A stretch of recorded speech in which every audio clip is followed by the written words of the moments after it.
Anyone with a shower or an open drain in their basement, we didn't want raw sewage flooding their basement. So we suspended water operations. Some good news now for people in Daisy, North Dakota, who have been without water for 3 days. We just got word in the newsroom that water services are back on. As Valley News Team's Joshua Pagaro reports, they've gotten so much rain this month, it's clogged their sewer storm. Marlene Sherritt says she spent the last day and a half cleaning up her basement. We just got so much rain in a short time that the groundwater was so high, it just came in. There's nothing we could do. She took a break Friday from the flood cleanup to get free water bottles. We had to rip out carpeting and everything. It's been flooded, and I've been working at it for days, trying to get water out of there.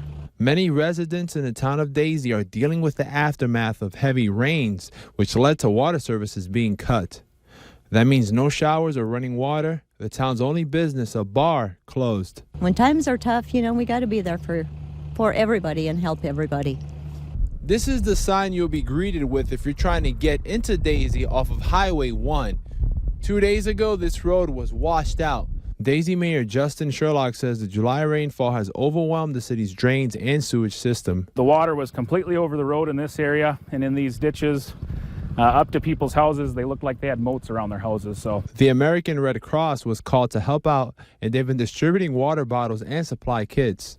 Mayor Sherlock says spring of 2011 was the last time flooding was this bad. The biggest concern I have is going forward, we need to look for a permanent solution to this, and that means figuring out how to lower some of the water levels around town. Sherlock says surprisingly, no one has called them to complain. Had about a dozen volunteers that put in pretty long hours. And he appreciates how everyone has come together, neighbor helping neighbor. In Daisy, Joshua Pagaro, Valley News Live.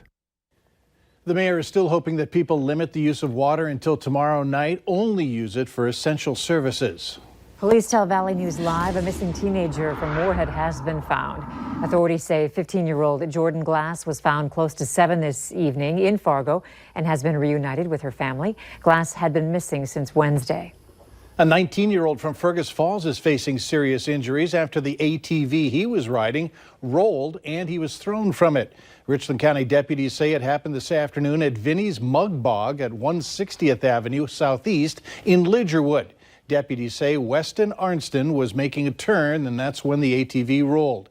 He suffered serious injuries in the crash and was taken to Sanford Hospital in Fargo. An East Grand Forks woman is facing nearly a dozen charges related to forgery and false representation after court records state she was involved in welfare fraud. Valley News Team's Melanie Palmer joins us in the studio to tell us how a simple mistake tipped police off to this case. Melanie? Andrea, Mike, it was something as simple as a missed comma that caught the attention of investigators. Last November, court records say Cadence Marie Zastapil Carnes and her husband had both submitted medical opinion forms to obtain SNAP along with cash benefits. But a worker with social services noticed the signatures on the forms were slightly different. The police were notified and they went to the doctor whose name was on that form. That doctor told investigators his signature had been forged. Court documents go on to say an investigation revealed Zastapil Carnes and her husband had been receiving substantial overpayment since 2014, involving thousands of dollars. A short time later, officers executed a search warrant at Zastapil Carnes and her husband's home in East Grand Forks. Officers say when they confronted the two, Zastapil Carnes' husband said he had not seen the forged forms before. Officers say when they conducted a search of the home, they found photocopies of the doctor's stamp on blank all-true letterheads and medical forms that were incomplete but stamped. Court records say Zastapil Carnes eventually admitted to copying and forging a few of the forms. She also told police she knew the dollar amount was a lot, but was willing to pay everything back. Andrea, Mike. All right, thanks, Melody. Zastapil Carnes is facing multiple felony charges, including aggravated forgery and false representation. A New Mexico man who says he was injured during the Dakota Access Pipeline protests 2 years ago is suing Morton County, the city of Bismarck, and the Highway Patrol. Marcus Mitchell claims they used excessive violence. He says officers fired beanbag rounds and one of them shattered the orbital wall of his eye, and he still suffers vision, hearing, and smelling problems. Mitchell says the protesters were peaceful and unarmed. He is seeking unspecified damages. One man's problem with a home repair has spread to the people he hired to fix it. So he called our whistleblower hotline. Valley News Team's Courtney Lockie explains what has both sides so frustrated. A family of 5 has been sharing this half bathroom since the beginning of May when Perry Stagel noticed a crack in his main bathroom's tub. He said it only took a couple of cold showers before he decided to hire a contractor. I had a crack in my tub, looked in on Facebook, and I found Jan's Tub Repair, and I gave him a call and he came out. Stagel said Jan's Tub Repair charged him $350 to fix the tub. But days later, it was cracking again. Stagel says this time it was even worse. I feel very taken advantage of. I put faith in a business to come and take care of stuff, and when they don't and make things worse, it's not good. And it's very, very, very inconvenient. This wasn't the last time Jan's Tub Repair tried to fix it. Owner Jan Welch said they went back 6 times. I fixed a lot of these floors, and there was something going on there. There was water there. I believe every one of those guys that told me there was water there after the 3rd time. Welch has been repairing tubs for 15 years and is a licensed contractor. He said he would be willing to finish the job, but that he can't keep doing it for free. I'm losing money on the job, and I bet I've got $600 into the job right now. The cracked tub continues to plague Stagel with water seeping down into his son's bedroom closet. I'm at a loss of words for it because it's kind of turned my world upside down right now. As far as Jan is concerned, he says he feels he's done all he can. Stagel says it appears he has 2 options: buy a new tub or take Jan's Tub Repair to court. In Fargo, Courtney Lockie, Valley News Live. Stagel was originally charged and paid $350 to fix the crack. Welch says he feels that was for a one-time fix, and when he adds in the labor for 5 additional visits, he says Stagel should pay him more. If you need help for uncovering fraud and corruption in your community, call our whistleblower hotline, 237-6576, and leave your tip.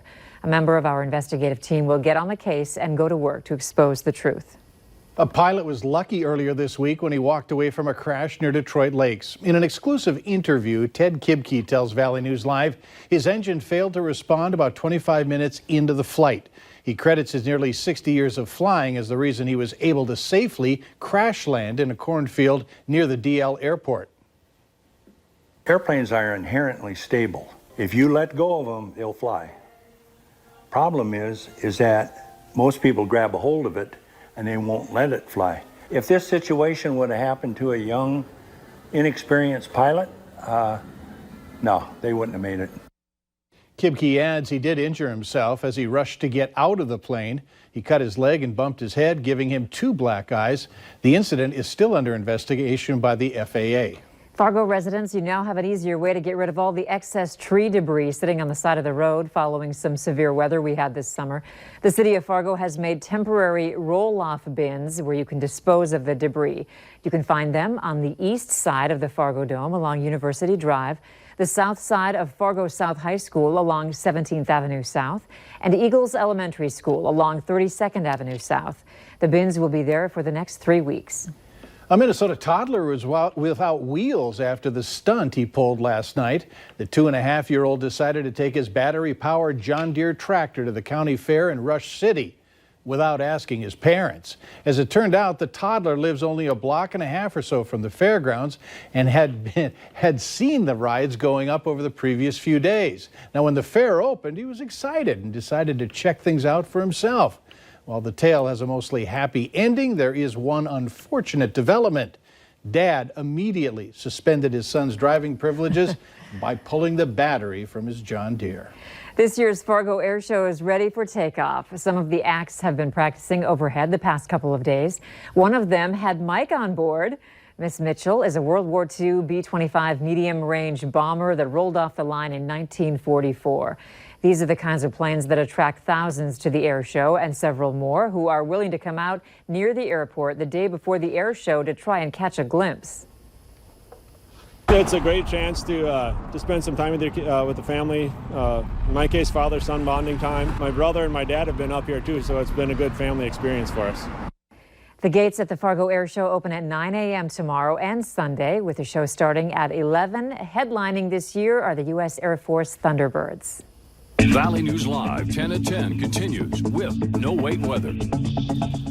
All right, temperatures this afternoon made their way into the mid-80s, even though we started out with gray skies and some showers and then severe weather working its way through parts of the southern lakes region, Otterdale County, Wadena County, and points south near Grant County as well, with some sizable hail. A live look now from our Storm Team Skycam network camera at, well, Luther Family Ford. Beautiful blue skies out there. That means it's going to be pretty quiet as we head into the overnight. 70 degrees on the thermometer. Dew points have dropped a little bit, meaning it's a little less muggy out there. Wind is calm and temperatures pretty uniform across the region with 60s north, even some low 60s to low 70s down to the south. Thunderstorms that made their way through our region are now blasting into Wisconsin, heading into Green Bay with a line of severe thunderstorms in effect there, the warnings, I should say. And then some showers developing along I-94 and then south in the Black Hills. So as we head to bed tonight, there'll be some clouds pushing in from the west, and for some of us in the south, a few showers. Our model continues to keep these showers and thunder showers down to the south. I do not anticipate any severe weather, but as we go through the early morning hours in the Fargo area, Jamestown and points south, a chance for some passing showers of rain. Where we don't need it. Well, there's been a lot of rain falling across the region. Now, as we head towards midday, the rain is on its way out. Sunshine up north will have your temperatures in the early part of the day quite nice. And by the afternoon, all of us enjoying very quiet weather. But a cool front up to the north is poised to move southward. That could bring a few late day sprinkles here and there. Nothing substantial. Here's a look at your hour-by-hour forecast for Fargo-Moorhead. 61 to start your morning. Clouds and shower chances mainly to our south, but we can't rule out a few here through the mid to late morning hours. And then we're on our way to 80 in the afternoon here. A little warmer up north in Grand Forks. You'll have more sunshine there. Temperatures in the 70s for Lakes Country. So if you're out playing in the lakes area, it looks very nice. Maybe as nice as this rainbow captured by Diana. Thanks for taking the time to upload your photo. Here's a look at your planning forecast now as we glide through the weekend ahead. If you're heading out to the air show, we have the morning shower chance in Fargo, but mainly south. Sunday, we cannot rule out passing or isolated showers as a cold front moves north to south. That'll be the direction of movement of those showers. And then it looks very quiet and cool. After a 75-degree Sunday, we stay in the 70s on a dry Monday. Tuesday and Wednesday looking particularly nice as temperatures return to seasonable. Then on Thursday and Friday, the heat returns with upper 80s to near 90 degrees and a few thunderstorms in the forecast. So a chance, you two, to dry out for a little while. 6 days at least, yeah. Yeah, Looks the good. weekend will have hit and miss stuff, so keep that in mind. Thunderbirds in the forecast. Thunder is in the forecast from those birds. All right, thanks. Later on